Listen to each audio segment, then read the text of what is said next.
ခုတော့ Clay Studio ရောက်နေရပါ ငါတော့အသားဦးလုပ်မယ်ဒီနေ့ ဟာရလို့ဘာလို့လဲကောင်းလဲတော့မသိသေးပါဘူးစိတ်ကူးတွေကပေါ်လာအောင်လို့ပါတယ်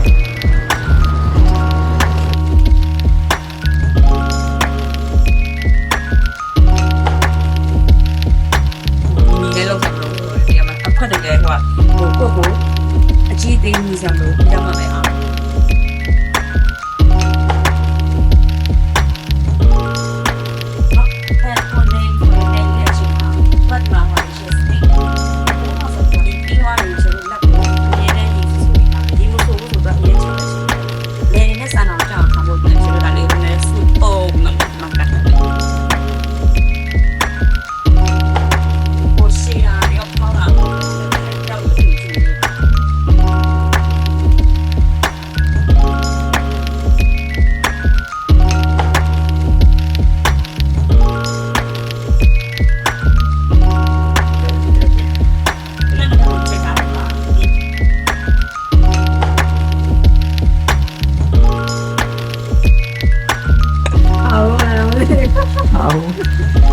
အားရဲ့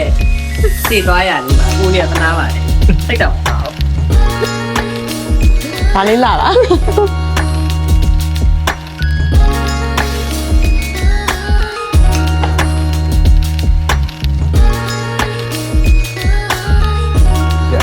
ဟိုလိုလိုတော့ပြီးသွားပါပြီဒုက္ခရိုးလေးပြမယ်နော် ဘာသာစီလို့ကြည့်နော်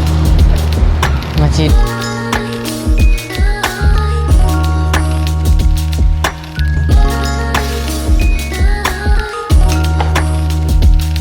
ကဲပြီးပါပြီ ပြီးပါပြီ စီမီကဒါပါလေဒါရက်ကွာဒါစီမီက